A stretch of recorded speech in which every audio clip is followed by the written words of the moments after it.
आदित्य पढ़ने में थोड़ा एवरेज और लड़कियों के मामले में थोड़ा कच्चा था। उसकी मुलाकात 11th स्टैंडर्ड में खुशी से हुई। खुशी पढ़ने में अच्छी और अपने फ्यूचर के बारे में बहुत सोचने वाली लड़की थी। धीरे धीरे 11th खत्म होते होते वो अच्छे दोस्त बन गए थे और 12th में आदित्य ने खुशी से अपने प्यार का इजहार कर दिया, लेकिन खुशी ने इनकार करते हुए बड़े प्यार से उसे समझाया कि इससे हम दोनों की जिंदगी खराब हो जाएगी, क्योंकि हम ना ही क्लास में पढ़ाई कर पाएंगे और ना ही घर पर।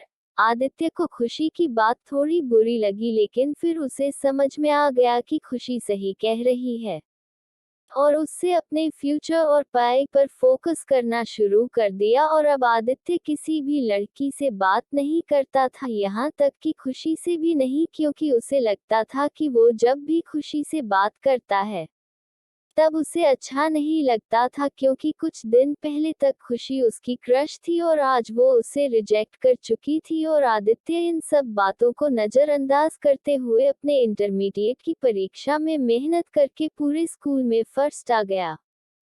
बाद में आदित्य दिल्ली के एक कॉलेज से बीटेक करने लगा और वहाँ भी वो किसी लड़की से बात नहीं करता था, क्योंकि खुशी ने उससे जो भी बातें कही थी कहीं न कहीं उसके दिल में बैठ गई थी। और जब भी उससे कोई लड़की बात करने आती वो मुंह मोड़ लेता। वो धीरे धीरे अपने पढ़ाई में और भी अच्छा होता गया और आखिरी में आते आते वो अपने कॉलेज में भी टॉप 10 की लिस्ट में आ गया और उसे कॉलेज से प्लेसमेंट भी मिल गई और वो जॉब करने फिर से मुंबई चला गया। मुंबई एक बहुत ही बड़ा शहर है, जहाँ एक मोहल्ले के लोग दूसरे मोहल्ले वाले को नहीं जानते हैं। वही जब आदित्य ऑफिस गया तो उसे वहां खुशी दिखी, लेकिन अब खुशी के लिए उसके दिल में कोई जगह नहीं थी और इसीलिए वो हर बार खुशी से छिपता रहता।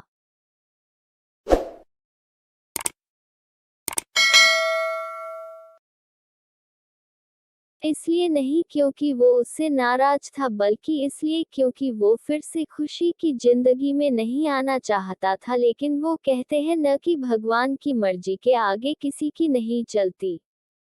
एक दिन ऑफिस के कैंटीन में खुशी ने आदित्य को देख लिया और उसके पास जाकर उससे बातें करने लगी। आदित्य के पास भी खुशी से बात करने के अलावा और कोई विकल्प नहीं था।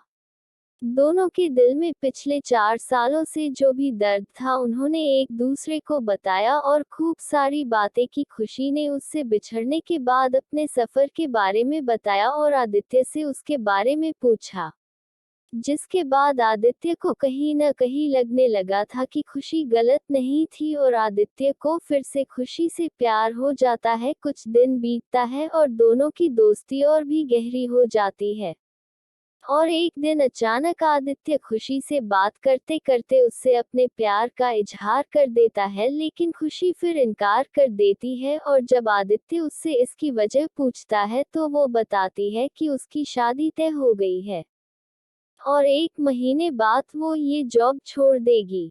जब ये बात आदित्य को पता चली तो वो एक बार फिर टूट गया, जिसके बाद वो अपने आप को संभाल नहीं पाया और एक चिट्ठी खुशी के लिए छोड़कर चला गया। और खुशी उस खत को पढ़ती है जिसमें लिखा था, मैं तुमसे बहुत प्यार करता हूँ, लेकिन शायद तुम मेरी जिंदगी में नहीं हो, इसीलिए तो मैंने तुम्हें दो दो बार खोया है। कोई भी इंसान इतना बदनसीब कैसे हो सकता है कि अपने प्यार को 2 बार खोए। मैं नहीं जानता कि मैं तुमसे दूर रह के जी पाऊंगा कि नहीं, लेकिन अगर तुम्हें किसी और से शादी करते देख लूंगा तो पक्का जी नहीं पाऊंगा। इसलिए मैं तुम्हें और इस शहर दोनों को छोड़ के जा रहा हूँ। शायद तुम मुझे भूल जाओ, लेकिन दूसरी बार मिलने के बाद मैं तुम्हें कभी नहीं भूल पाऊंगा।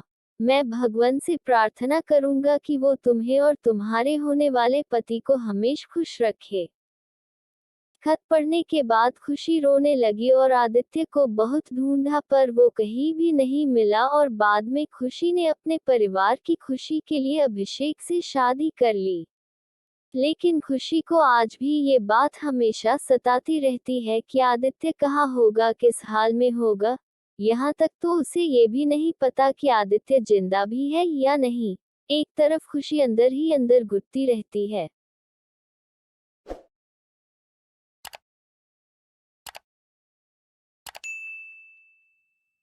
लेकिन दूसरी तरफ वो एक परफेक्ट बहू, परफेक्ट पत्नी और परफेक्ट माँ भी है जिसे उसके परिवार वाले हमेशा प्यार करते हैं और हमेशा प्यार करते रहेंगे। हमें ये तो नहीं पता कि खुशी ने 12th स्टैंडर्ड में या जॉब टाइम पर आदित्य को ठुकरा के गलत किया या सही, लेकिन आदित्य ने ये साबित कर दिया कि वो खुशी से सच्चा प्यार करता था और इस बात का एहसास शायद अब खुशी को भी हो चुका था और इसीलिए शायद आज तक खुशी अपने आप को माफ नहीं कर पाई है।